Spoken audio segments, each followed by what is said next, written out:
devil threatens you with the prospect of poverty and gets you to do what? The shameful deed. This is ayah 268 in the cow as we continue to explore the cow. Okay, so what does this mean? The devil threatens you with the prospect of poverty and bids you to do a shameful deed. Well, look around, right? So if you look in where I grew up, where I lived, right? There's people who come from lower income classes, and what are they told to do? They're told to go and sell drugs. They're told to do go pimp somebody. They're told to do things that are shameful deeds. And I'll tell you this: I know this for a fact.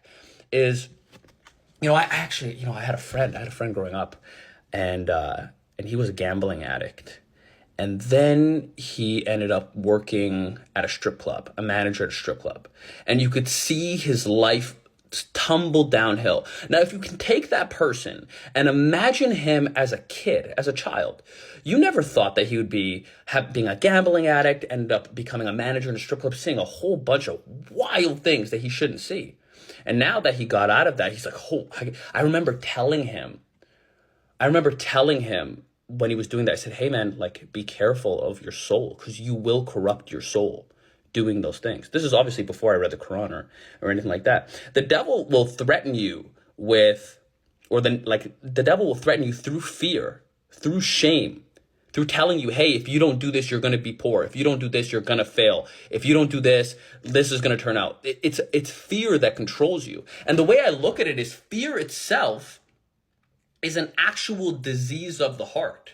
If you then, according to this, listen, I don't know, but I'm looking at how it affects my life. I know when that person ended up becoming a gambling addict, ended up losing all his money, wanted to go gamble again so he could double up and make more money. Then he went to go work at a strip club. It got worse and worse and worse and worse until you reach the bottom. Fear.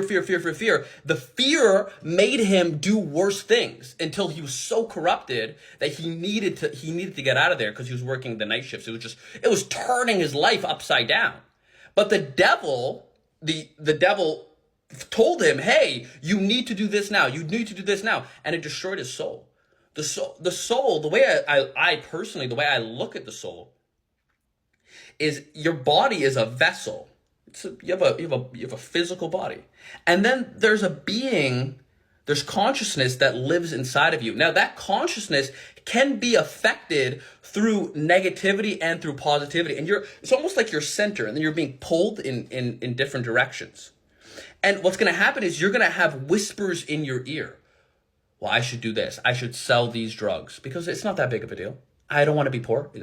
And then you end up corrupting your own soul, going down a path that you shouldn't have gone down. But here's the thing. How do you know that you're going down the wrong path? Doesn't this lead back to Fatiha? Lead me on the straight path. The opening. Lead me on the straight path. The path let me look it up. Fatiha, in the name of God, the most compassionate, the most merciful. All praise for God, Lord of the worlds, the most compassionate, the most merciful, master of the day of judgment. Essentially, the day of judgment is the day that your soul will have to deal with the things that it did. It's a recollection on that. You alone do we ask for help? Guide us on the straight path. The path of those you have blessed, not those you are displeased with or those who went astray. Now, here's the thing. If the straight path to go to was so easy, why would you have to ask to go on that straight path? What is it, 17 times a day? Morning prayer, afternoon prayer, evening prayer, late afternoon prayer, night prayer. You're saying, hey, guide me on the straight path. Please guide me on the straight path. Only you can guide me on the straight path, because it's really easy to get off the straight path. Whatever, I'm just going to do this little thing. It's not that big of a deal. But no, but your religion is the micro actions you do in this world.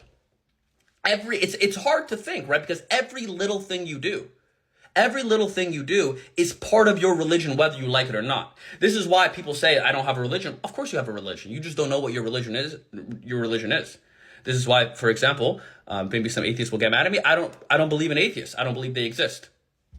Because An atheist has a value hierarchy in which they believe in, and that value hierarchy acts as their God. This is why when the Muslims say I think, tell me what you guys think, that there is no God but God. It's like there's a system here. You're looking at God. You don't want to pray to the God of money. That's going to corrupt your soul. That's going to lead you on the crooked path. Now, if you go down the path, you go, hey, I'm just going to sell a little bit. I'm just going to do a little bit of drugs. I'm just going to do a little bit of drugs.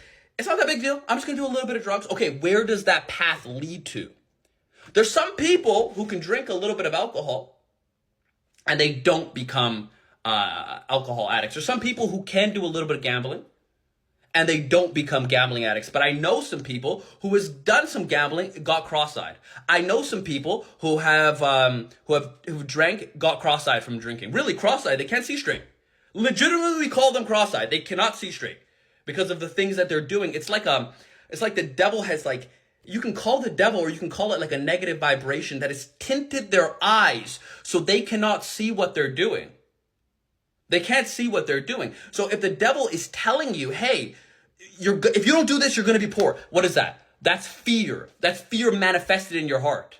If you don't screw this person over, things are not going to work out for you. But what did we talk about in the last video? It's like chasing the dunya. Where does that actually lead you? If you only chase the dunya, what are you chasing? You're chasing short-term pleasure. No? You're chasing the hot chicks, the quick money. I mean, where does that lead you? Is it fulfilling? And that's your good soul. Like, is it good for my soul? And then what is good for my soul? Well, maybe it's doing good deeds. Maybe it's meditating. Maybe it's trying to connect with a being bigger than yourself. Like maybe I remember I went to a Christian guy's house once, and he was just so, I was friends with a Christian guy, and he was just so happy. He was just so happy because he felt like he was connected to God. And I find that with Muslims too. Like a lot of them are just so happy that they're actually connected with God. And I find that for myself, if I meditate and try to connect with God, I come out better. Like what I've been doing is I've been waking up early in the morning. Well, not super early, like I've been waking up and then shower, and then I'm praying, trying to connect with God right in the morning before I do anything. And I feel better. I feel like I got a W for that day. And it leads me to a better place. But anyway, I'm getting off the topic. If the devil, which is, it gives you shame, right? So for example, so the devil would bid you to do the shameful deed. Why is it shameful? Isn't shame, fear, it's a negative vibration. It's going into negative land. While God promises you forgiveness, is not forgiveness letting go of some trauma and great bounties from him? God is all bountiful. So it's basically saying, hey, what it sounds like to me is saying, hey, you're gonna be persuaded to do evil stuff in your life. You're going to be persuaded, but you're trading your soul. You're trading your soul for negativity. Instead, don't ignore the whispers. See, it looks like the devil preys on a weak heart, on a weak soul. It seems like the devil attacks the person who doesn't have a strong foundation. So this is why you should center yourself. And this is telling you how to look for the devil. The devil, it could be just a representation of evil itself, an evil with consciousness, evil consciousness. So it has the ability to whisper in your ear. And if you listen to it, you go down where? The wrong path. Where does the wrong path lead to? Go downtown Toronto, you'll see it. You'll see the guy whispering to a bus station by himself, looking into the corner. How did that person become like that? It's not their fault. They're being whispered to. And then they really become the devil manifested.